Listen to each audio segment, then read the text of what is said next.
everybody, welcome back to my channel. Today I'm going to be doing the F2020 book tag. So I was tagged to do this by a couple books, and the original creator of this tag is Happy for Now. I was tagged to do this, man, I can't even remember. It was like early January, I believe, and I didn't see it, so my bad. But I just recently realized I was doing something. So yay!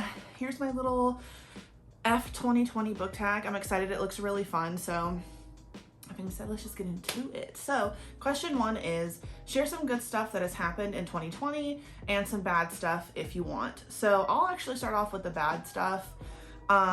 Besides, the fact that, there was a lockdown, there was COVID. One of the first really crappy things that happened in 2020 was my dog died. His name was Rothgar. He was 13 years old, and I got him when I graduated high school.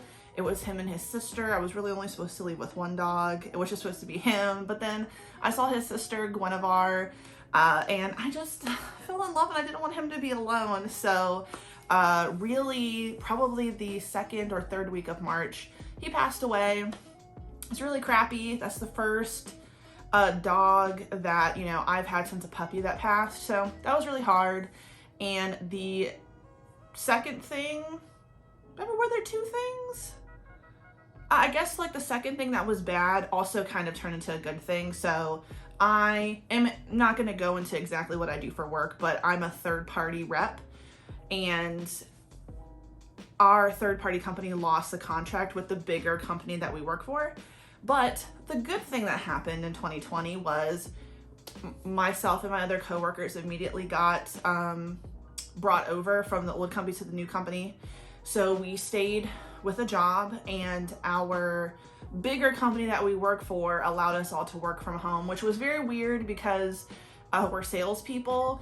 We are usually in stores selling to customers and working with the stores. We're not really doing anything from home, and you can't really sell stuff from home in the kind of job that we had. So it was very weird, but weirdly enough, it had like this really cool moment where I got a lot closer with my coworkers. We all live, very far from each other. Probably the closest coworker I have is in Virginia Beach. And he and I worked together a few times, but everybody else on our team is from the Lynchburg, Fredericksburg, DC area. And because we all had to work from home, we were doing a lot of Zoom and Microsoft Teams, and we ended up talking so much and getting to know each other. And that was a really great experience in 2020. I really miss all of those annoyed Zoom calls that we used to have with each other, just exhausted and drained from being on a conference call all day, where the people who were conducting the conference calls did not know how to use Zoom, did not know how to share their screens, people not putting their stuff on mute. That was people not turning their cameras off. That was so funny. So then we would speak separately, obviously not in a main group with everybody else across the nation. But oh man, we had a lot of really fun times when we were working from home. So there were some good things that happened during 2020. And of course, my family's healthy. I got to see my sister at some point this year, which meant a lot to me. I got to see her last year. I got to see her in September when I took so much needed, time off because I had PTO before the holidays. So I'd say there's a lot more good than bad for sure.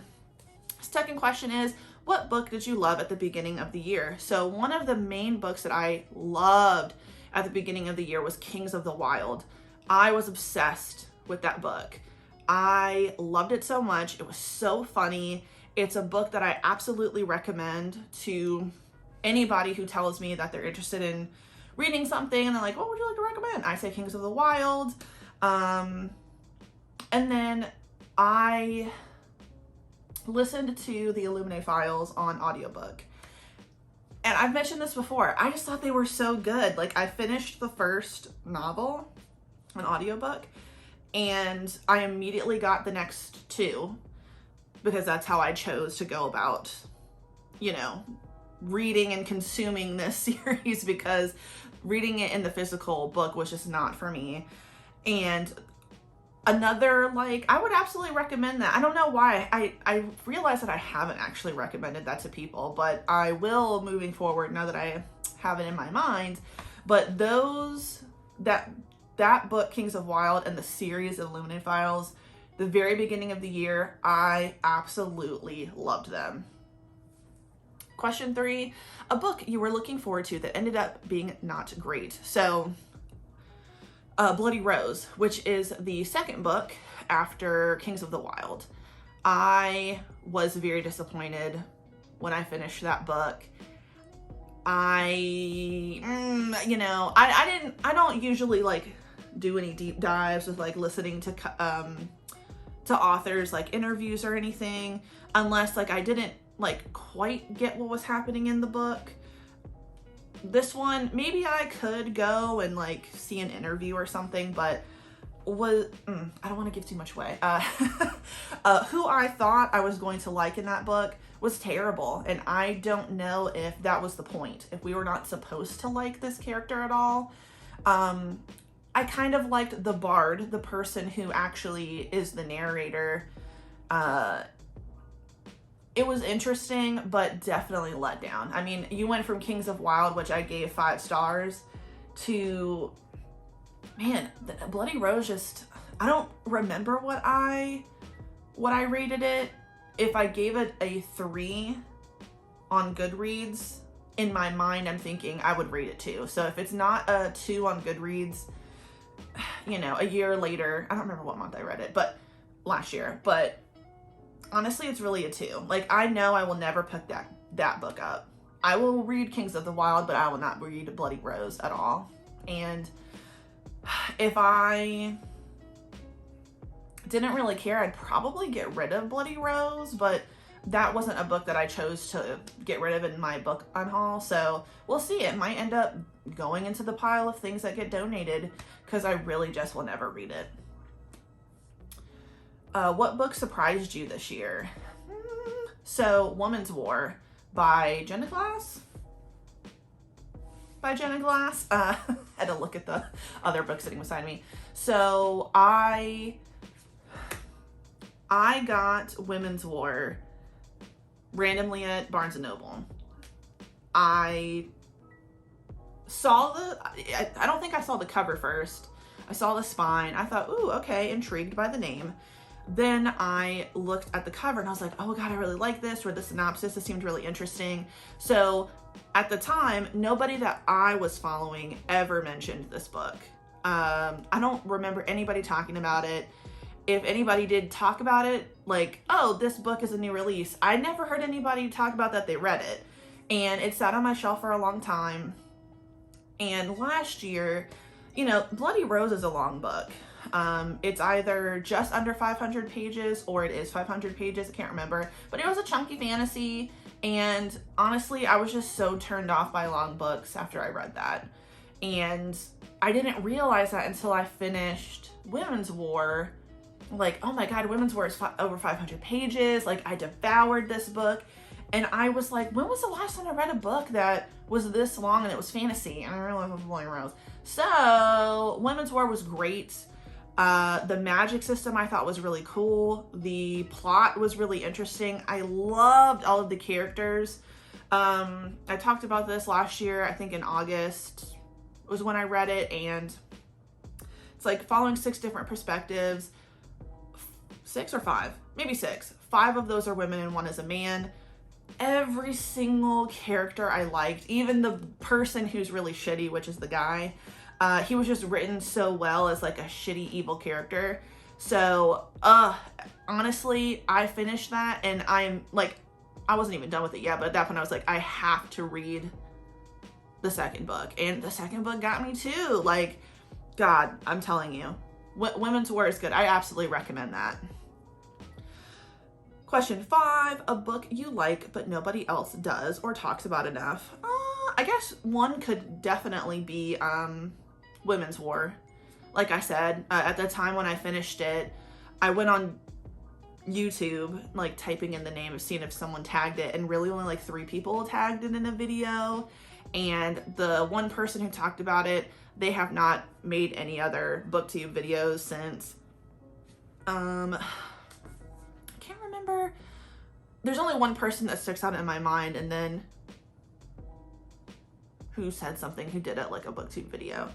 But a book that I like that nobody else does. Let me think. All right, looking around just in my office, I don't see any books that I have that other people really didn't like. It's only going to be books that people don't talk about enough. And I'm going to go with Women's War. There are a lot of memoirs that a lot of people read, or at least the people that I was following at the time didn't read them. I really would love it if more people read Francesca Ramsey's memoir. I loved her memoir. It was amazing. I really liked Amanda Rosenberg. I know I just recently read that, but I mean, I noticed that not a lot of people read a lot of memoirs from the people that I follow, which is totally fine. If it's not their thing, it's not their thing. But if you're in the mood for that, I think you would like some. I'm just saying. Not that I'm speaking to anyone specific, but you know what I mean. Question 6, a book you want to come out already this year in 2020. Is that 2020 or 2021? So obviously 2020 is gone now. 2020 is over. My bad not looking at the time in which this tag was created, so apologies. At the time in 2020, a book that I was really wanting to come out was the third book in the Women's War trilogy or series. I don't know how many books there's going to be. It comes out this year in 2021 in July, I believe. So I'm really sad about that. But there weren't a lot, I'm going to be real with you. There wasn't a lot of books that I was following as far as new releases. Were there? No, I don't think so. Yeah, no, honestly. I wasn't really following that, so that's my bad. But yeah, probably the third book in the Women's War series. 7, what book were you looking forward to that got pushed to 2021? There's not a book that I was aware of that got like pushed back in terms of when it was going to be released. Like I said, the only book I was really wanting to read was the third book in the Women's War series. And I was very disappointed to see that it came out in 2021, but that's okay, because now it's 2021 and I don't have to wait that long. Ish. I don't, but I kind of do. It feels like I do. And the last question, 8, finally, what book will you think of when you think of 2020? Okay, so when I think of 2020, God, I'm going to think of Red, White, and Royal Blue. I hated that book last year so much.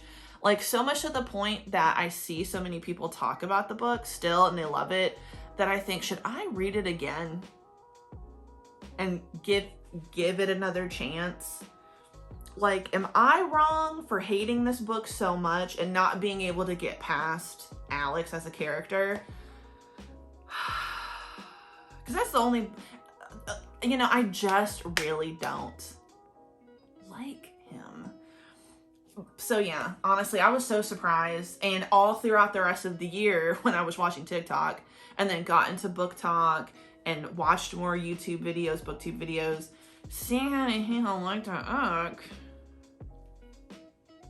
I just don't understand. So yeah, it's gonna have to be Red, White, and Royal Blue, because to this day, I'm still confused. I just don't like it at all. But that's just me. No judgment to anybody who does like it. It just was not for me. I mean, honestly, if you did love it, how did you get past Alex? Did you think he was insufferable? Because I hated him.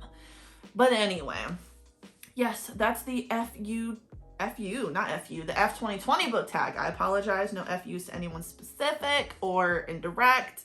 It's the F2020 book tag. So there's not like a little question at the bottom that says tag people, but I will tag people below. I'm just gonna leave their names in the description.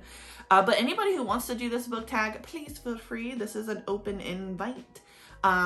This was really cute. I loved it, short, sweet, to the point. I love a tag. I love a tag very much. So yeah, so thank you for watching my video. If you like this video, please like this video. If you like the video, please subscribe, and have a good day. Goodbye.